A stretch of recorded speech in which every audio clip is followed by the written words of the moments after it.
So tell me a little bit about you. You've been performing, haven't you, as part of the launch of the Jupiter XM? Yes, actually I got the Jupiter XM already a month ago, and I promised to do like a demo tune here. So I just had my performance and it was really nice.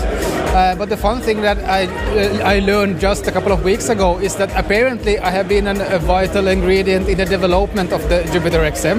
Oh, right. I was kind of surprised myself, but I did start, correspondence with the engineers at Roland 2 years ago when I was introduced to them, and then we had corresponded ever since.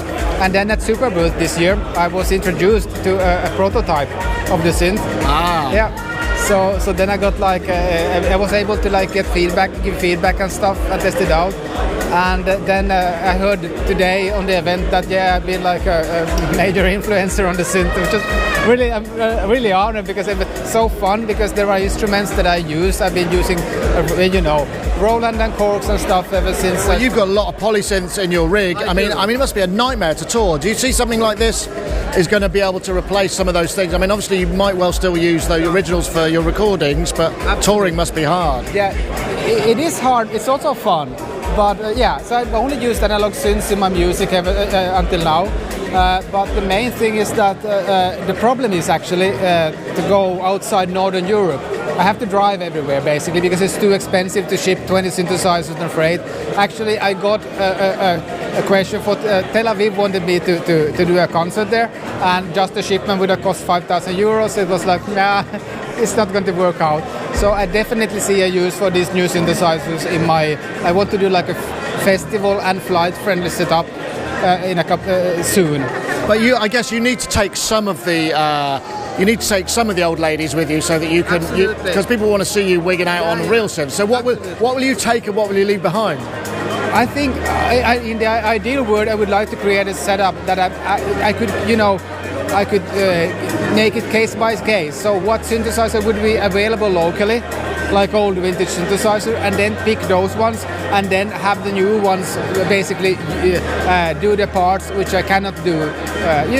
Basically just because you're live sequencing, aren't you? I mean, a lot of the stuff. I mean, you're playing. It's all happening real time, right? Yes, exactly. So my concerts, I do like I have 20 different synths. Everything happens live on stage. Every sound is generated live on stage. I use a sequencer which controls the synths, which I'm not playing, obviously. But so everything. I mean, that's also what my fans like because it's kind of the excitement as well. Is something going to? When is the next synth going to break down? And does that happen regularly? I mean, but you must be good at covering that up, right? Yeah, I'm quite good at covering it up right now, and I know which synths are the ones which are, the most likely ones to break down.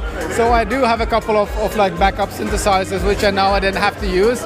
And people are always disappointed when I have to bring in a backup synthesizer. Although, I must say, I have programmed them so they sound the same, basically. But still, it's its own thing, bringing an analog synth live. There's a theatre to it, isn't there?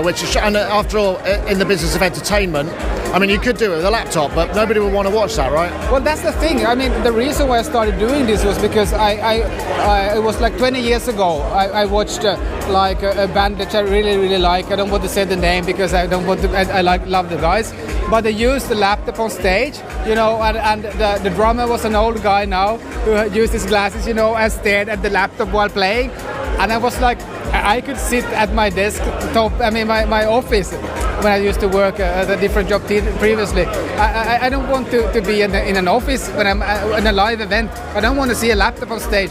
So when I started doing my solo thing, it was like, okay, rule number 1, no laptops on stage. So yeah. That's the reason why I want to do this, like as live as possible, and to bring kind of the excitement that you get, because you never know when the synth's going to break down. But at the same time, you need some level of reliability. So something like the Jupiter XM or whatever other modern stuff that can handle the stress of multiple voices is going to be useful. It's going to be definitely for flight purposes. I mean, it's quite amazing that the polyphony is like we are speaking about 3 figures nowadays.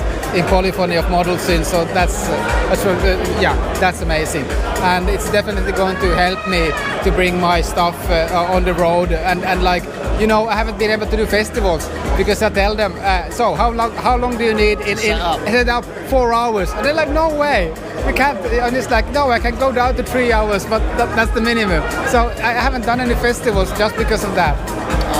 So that's a shame. Thank you so much for talking to us. Thank you for having me.